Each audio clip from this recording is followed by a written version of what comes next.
Hello, welcome to the show, Mr. Ego and Feral Monk. This is first season still, and we're on episode 8.5. Today we're going to be talking about conditioning, and we're going to start it at that basic level where you've got two kinds of conditioning. You've got your classical conditioning and your operant conditioning. And classical conditioning goes back to like the 19th century. That Russian guy, Pavlov, and he did this experiment with dogs and noticed that, when his dogs were hungry, whatever food was around, they would salivate and they would associate, food with that. And so he would ring a bell at dinner time and basically condition the dogs into hearing the bell and salivating, even when it was not dinner time. So that is an example of your classical form of conditioning. And on the operant side, you've got this guy, B.F. Skinner, and he did some work with rats and mice, I guess. And basically put them in the cage with the lever and the food being disposed whenever they hit the lever. Of course, the rats didn't know about that, didn't know how the lever worked. So eventually they would run into it. Accidents produced the food. And so they eventually conditioned into that response. And they put two and two together. So, basically, what that's going to bring us to today, Mr. Monk is going to give us a little bit of a recap and tie that into some of our previous episodes. So, how are you doing today, Mr. Monk? I'm doing good, brother. How you doing? I'm doing good. Doing great. Thanks for joining me. Yeah, man. Always. Good times. Yeah. So yeah, those basic ways of looking at conditioning, I know that it can be even simplified more and looked at as voluntary or involuntary kind of conditioning. And I wanted to see if you wanted to elaborate upon that some and tie that in, like I said. Yeah. Conditioning being like sort of the topic or whatever. I feel like in the last episode we were talking about values, and towards the end of that podcast, we sort of came upon the idea that values, as well as other things in our lives, are somewhat products of our conditioning. Some of those conditionings, we've chosen consciously. Some of them have been unconscious processes. We talked about, and it seems like a natural, seems like that would be something completely natural that would be a byproduct of all those processes that we've talked about up until now, where you have contact of the five senses with the world, develops into a sensation in the body or in the mind. There's a perception of that sensation, and then it's moved to the storehouse, and in that storehouse is sort of and you could liken it to an AI. It's sort of like a feedback self-learning system in the brain. And so that would be sort of like the operant type of conditioning, if you were to break it down to like its procedural nature. And so that type of operant conditioning is also sort of stimulating sort of types of classical conditionings in the same way, that you're getting behavioral responses through repeated associations. So we were talking about, like just in the simple form of like daily habits. At some point, getting up in the morning and making a cup of coffee and having a cigarette and sitting in your favorite chair at the kitchen table becomes something that you don't think about at all. It's just a conditioned behavior. That's what you do now every morning. And so the I would like to look at conditioning as sort of one phenomenon that breaks itself up into many different facets. And I think the dichotomy of operant and classical is, again, some, like it often is, and we've talked about multiple times, whenever you start breaking things down into these little subcategories, it's basically just to talk about and get more detailed about those categories. And what we're trying to do is to find a simple way of approaching and looking at the subject, that isn't diving too needlessly into the details, that isn't trying to break down subsets left and right, but we're trying to get very simple perspectives on the topic. Because, at least for my own sense, I approach trying to understand these topics because I'm thinking, okay, how am I going to use this? How is this going to apply to my life? What kind of effects or repercussions is it going to have? And okay, so to get back from the tangent. Oh, you're good. So we're trying to talk about this theme of conditioning, and this theme of conditioning contains all of those other things that we've already talked about. It contains our mythological stories, our cultural hero stories. That contains our other cultural practices, from foods and behaviors of how to greet and depart from each other, to religious traditions, and those inform our philosophies, and then therefore inform our values. And so conditioning is sort of containing all of those things. And as we were talking about, conditioning can be something that's sort of running on its own in that sort of operant modus. Yes. And so the question, or the interesting question is how is that serving us then as people? So conditioning is a fact. It's a fact that we can all agree to, and we can all see, and it has been demonstrated and proven time and time again that there is conditioning. And oftentimes philosophies and these other types of conditioning inputs are like impressions that develop into our conditioning. They have sort of they're trying to get certain goals out of that conditioning. They're trying to elicit certain behaviors. They're trying to elicit certain responses. And so our question goes back to our episode on perception. Is it possible to perceive cleanly without it being colored, without colored perception, without conditioned perception, therefore without conditioning? It's not a question that you can just answer yes or no. So we're not trying to say, oh, it is or it isn't, but it's a question that's pregnant with a lot of power. It's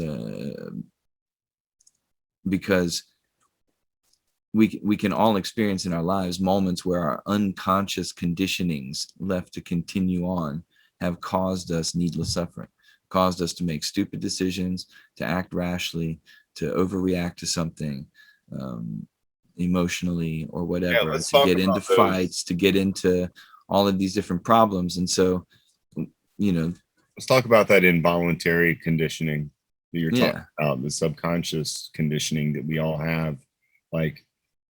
Give me an example of one. Of a subconscious conditioning.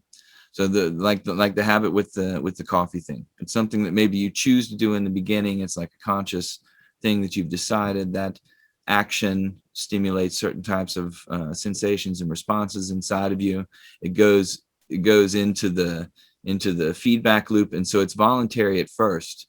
Yes. But now, after a certain period of time, the brain is trying to be energy efficient. It's like, okay, you know what? Let's move this section now off to the autopilot. Autopilot can take that over. We've got the training, and we know, the kind of physical sensations and responses of pleasure or whatever it is. We're going to get those from this. So we're going to put that now on autopilot. So then it becomes a subconscious conditioning, So then over time, you don't think about it at all. You come downstairs, you could say you're free to think of other things, because now that has been efficiently outsourced to the autopilot, right?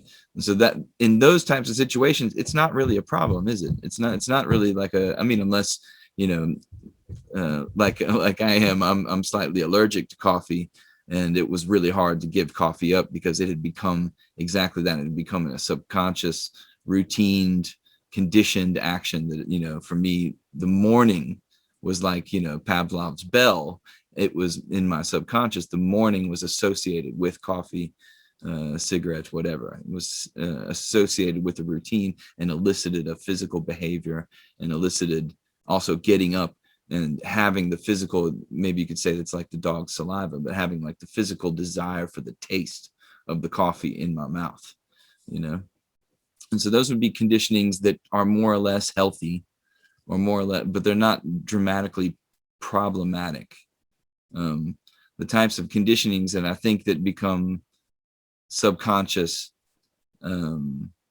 that are very problematic. I don't know if it's going too fast to just shoot straight to the root, but is the conditioning that produces this image of ourselves inside of us, inside of our minds. And then to this image, we attach all of these histories and all of these ideas borrowed from religions and mythologies and philosophies. We fill it with all of the different types of conditionings that create sort of a unique story. And that story attached to that image is sort of what we really feel like that's who we are. That's what Our we identity. are. Yeah. And it becomes an identity, but it's also just a conditioning. It's an image attached to a bunch of feelings and stories and memories, and it's in an operant mechanism. So it's that part of conditioning that's like hitting back on itself on a feedback loop. And that identity is something natural. I'm not trying to like think of it as something negative, right? It's how that operating system is able to orient itself in the world, socially and physically, geographically, whatever. But it's sort of like an orientation point that develops. Yeah, like you were talking about prior, that I was having a little difficulty wrapping my head around conditioning causing consequences, and that I automatically revert back to a negative connotation associated with the word consequence, but it doesn't mean it's good or bad. I mean, you know what I mean? It could be good or bad, or positive or negative. And that's important to kind of know that. Exactly. Like conditioning can be helpful. It can produce positive emotions. It can produce positive decisions. What we're more talking about is like, what is its track record over the challenges of life? Like, what's it batting? Is it batting like 300?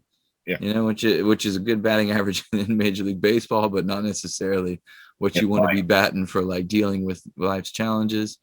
Or is it batting like 70%? Yeah. And I would think most of us are definitely in the lower batting percentages for most of the time. We probably, most of us have baseball batting averages. I don't know where I'm at. I'm probably batting like 175, getting sent back down to the farm leagues. Yeah, precisely. Yeah. Spending a lot of time on the DL. Yeah. But yeah, so we're sort of like addressing that there's this fact of conditioning. It's quite natural and common sense how we get to this conditioning, and we're asking ourselves, what is the track record of that conditioning in dealing with my life? Yeah. And in that, it's something that each person kind of sort of has to take a look at for themselves, right? And what's often the case is we look to the positive things whenever we're examining those things about ourselves, because we don't want to get down on ourselves. We don't want to be negative and stuff. But like a very typical negative consequence of a subconscious conditioning So one that we could all agree is still present, it's super annoying, and it needs to be outrooted from our society, would be like, and it's going to sound stereotypical, but let's just go with the stereotype for the hell of it, because it's an issue at the moment. Like, you have a stereotypical white male grown up in a society where his conditioning has made him racist towards Black people. All right. And then he encounters a Black person at some point in the course of a day.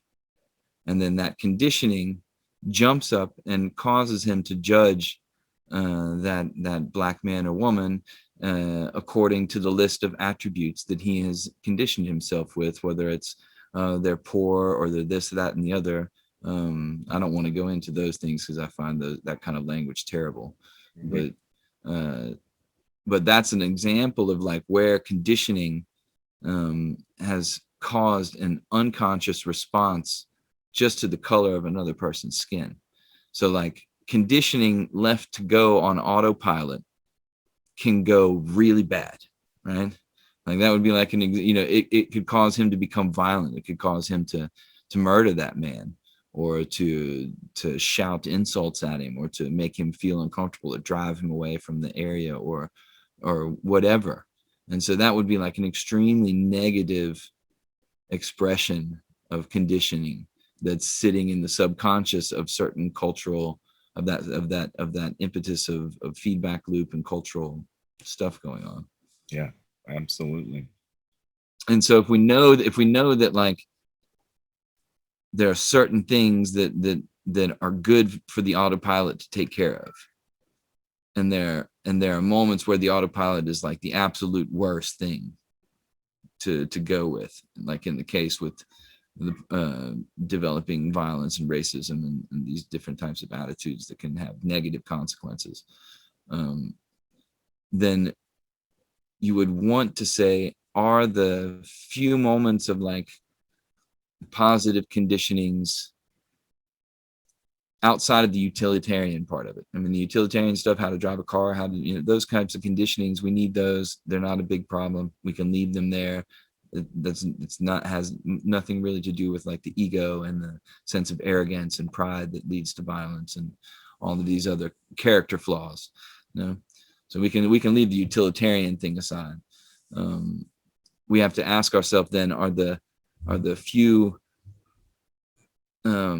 moments of positive experience around conditioned ideas about oneself and life, are they worth it compared to the potential and the how often those conditionings go into negative consequences?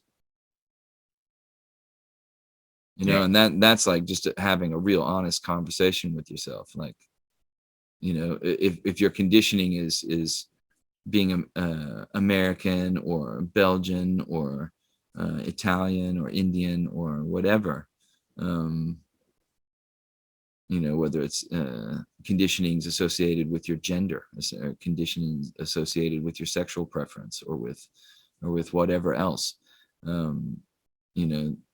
I would hope that like the question would spark like a desire to get free of that.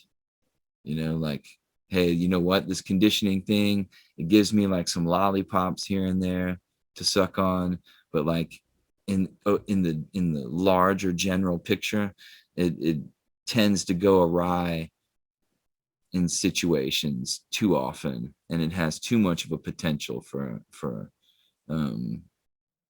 dramatic negativity. How do I get free of it? Right? Yeah, absolutely. And I was thinking about the last episode that we did, and basically thinking about how our values can shape our conditioning, and also our conditioning can shape our values. And I think that's where we get into trouble, when we allow our conditioning to shape our values, basically how we've been raised, or even things that may have happened to us. And so I think it's important to establish your set of values, what's important to you in life, and in that way you create decent conditioning for yourself, and so you're not so affected by society and all the things maybe that you were taught that were wrong. Yeah, definitely. I think that's there's a something to be said about becoming your own cultural architect and creating your own personal culture, your own type of conditioning consciously, like by and I think that's sort of like, you know, where religions and mythologies and philosophies and things were kind of going to, but they always had like a certain cultural background that they had to do that work within. And today we sort of have the opportunity to drop the whole lot and just see like what types of values, what types of things do I see in the cultures around the world? Like, what is the best of humanity? One of the best that these different cultures have to offer, and I could choose then certain consciously certain values and certain ideas and certain philosophical viewpoints, and then decide to embody those, and then over time those would replace the conditioning that I'm currently operating on. It Exactly. wouldn't mean that in the beginning that you wouldn't constantly backslide, because you got to think about the amount of momentum. You got to think about what the autopilot is. It's efficiency. So it's going to take a moment for some of those like hardwired neurological firing patterns to adjust, you know, to be overcome with the new repetition of the new conditioning or the new attitude. And that's I think what most of like philosophical traditions and religions and these types of things are offering. They're offering a certain specific conscious conditioning. Um, we still arrive at the same problem Hmm. of knowing that conditioning period has this huge potential and this tendency um, to be out of alignment with reality, to not be able to perceive reality as it is, and therefore react wrongly to it and get itself into all kinds of troubles. We still have this, you know, that it's a good remedy for a large amount of people to up their conditioning, you know, like upgrade your conditioning or something like that, you know, like update the AI or whatever, and make progress, like actual progress that you can measure, you can get behind, you can embody. I think there's also something to be said about exploring that question of, is there a conscious choice without conditioning behind it? Is it possible for a human being in a moment to be so present and so aware that even the conditionings inside themselves are seen and therefore not engaged in? And then from that point of looking, is it possible then to respond instead of react to whatever the event or the situation is, free of conditioning? And what would it look like? What would it entail to get to that point? And I think like the beginning of that is sort of contemplative exercises that are similar to the conversation that we're having right now. Is like, okay, let's ask the question, let's delve into it, and let's enrich first the mind's understanding of the topic, so that we can orient the mind away from its unconscious conditionings for a moment and see if we can use it then as a tool of perception instead of it being in the mechanism of the perceptual feedback loop. So cultivating equanimity seems to be pretty important in adjusting your conditioning, I think. Yeah, absolutely. Or you're going to need the equanimity in order to be able to see it, to see the conditioning as it's happening. Being able to look at things objectively. Yeah. And so the question is that possible? It's not possible all the because time. because because if it is possible, then It's not practical all the time. yeah, well, it's not practical. It probably would be practical all the time. It just doesn't seem like attention seems like a fickle tool. It tends to seem like attention is almost like a monkey swinging branch to branch from thing to thing all the time, going checking out the next cool idea, trying to get to the next experience. You know? And so attention resting in this point of consciousness inside of you from which you are able to witness without engagement, equanimously, your conditioning. That seems like, at least it seems like, especially from the perspective of a person, is like, that's a discipline that I'm going to need to engage in for a little while, and all of the old yogis and things, they would have done that. They would have said, look, you need to develop just your faculty of concentration first. If you want to be able to have control over being able to see past your conditioning, you're going to want to be able to have control of your attention. And if your conditioning has control of your attention, then it's going to be all over the place, because conditioning contains a million and one ideas and a million and one desires and a million and one wishes. And so, yeah. And so I think like the beginning of, maybe, and this is just me, talking, but I think the beginning of that is actually taking a moment of noticing.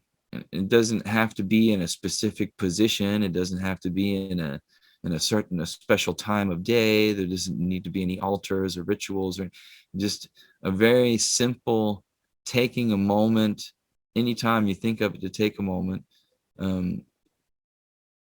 to see where you're acting from right now, where you're looking from right now. And am I like in a story right now, or am I just completely present right now and aware that there's a story going on, and just trying to start to make these like distinctions, like these like subtle distinctions. Yeah. Yeah, because it's okay to realize that there is a story going on, but when you just see it as your own story, then that's the problem. Yeah, exactly. Or you see it as like a story that's important. Like, this story is super important, that I get to the grocery store by 2:00 today to get my bananas is like super important story. Like the press should be stopping all of the current news for the moment to cover that. Like that's like that's the gravity we give banal activities in our own life, because of that conditioning and that like orientation towards self. The self is the center of the universe for each individual, rightly so. I don't mean to say that that's not so. It is. It's the locus of consciousness in the person. So, but whenever those stories and those things become too important, then then they go wrong. Yeah, I think what's difficult, personally, is to change, or in my mind, I make it, so to change the conditioning, it helps when you have like different alternatives. But when you have such few things to, consciously, subconsciously select from, like as a collective, I'm just thinking like as America, right? I mean, you're from America. You lived here for a while. You know all about America, and that conditioning, just from living here. I mean, there's not a whole lot of options as to not be conditioned otherwise, is what I'm saying. You have to really dig down deep inside yourself to not associate yourself with everything that you're bombarded with on a daily basis and on an hourly basis. Absolutely. Yeah. And like but go ahead. I said it exists there too in Switzerland, everywhere it exists, but in America especially, it's strong. Yeah, and we always end up sort of like as sort of like a similar problem, right? Like we always have the same problem of who's who's the one who's being bombarded by the conditioning, right? Like who is the one who's suffering under the conditioning? And that's the really crazy thing, is like that story, that self-image is a product of the conditioning mechanism. And so it's trying to find a way out of the thing that it's a product of, believing it has reality in and of itself. It believes that it's a real thing, and we identify with that belief, you know. Yeah. And so then we really take that thing to be serious and super important. And like whenever, like how many times you've heard someone, like a glass falls off the table and breaks or whatever, and they're like, God, why me? Why do you punish me? Why are you annoying me? Why are you fucking with me? It's like, dude, homie, it's not that important, man. Not I personal. don't think God's fucking with you. I don't think anything's fucking with you, because I don't think you're that important, especially the you that you think you are right now. you know? Yep. I do know. Yep. That's exactly right. It's funny. And so the real trick of sitting down and meditation and stuff is like, one, can I keep my attention on where I'm looking from, to make sure that I'm not looking through the lenses of conditioning in this moment? Two, can I find an anchor of some kind that anchors me here in the present moment, that gives me a little bit of like a secondary understanding that I'm actually here. I'm not just like fantasizing in my head, which I would just recommend awareness of the breath. That's the easiest one. It's completely universal. It's very special, has its, foot in both worlds of the parasympathetic and the sympathetic nervous systems. It's an amazing tool. It doesn't belong to any religions, doesn't belong to anyone. Everyone has to do it to live. So, it's a very good neutral tool.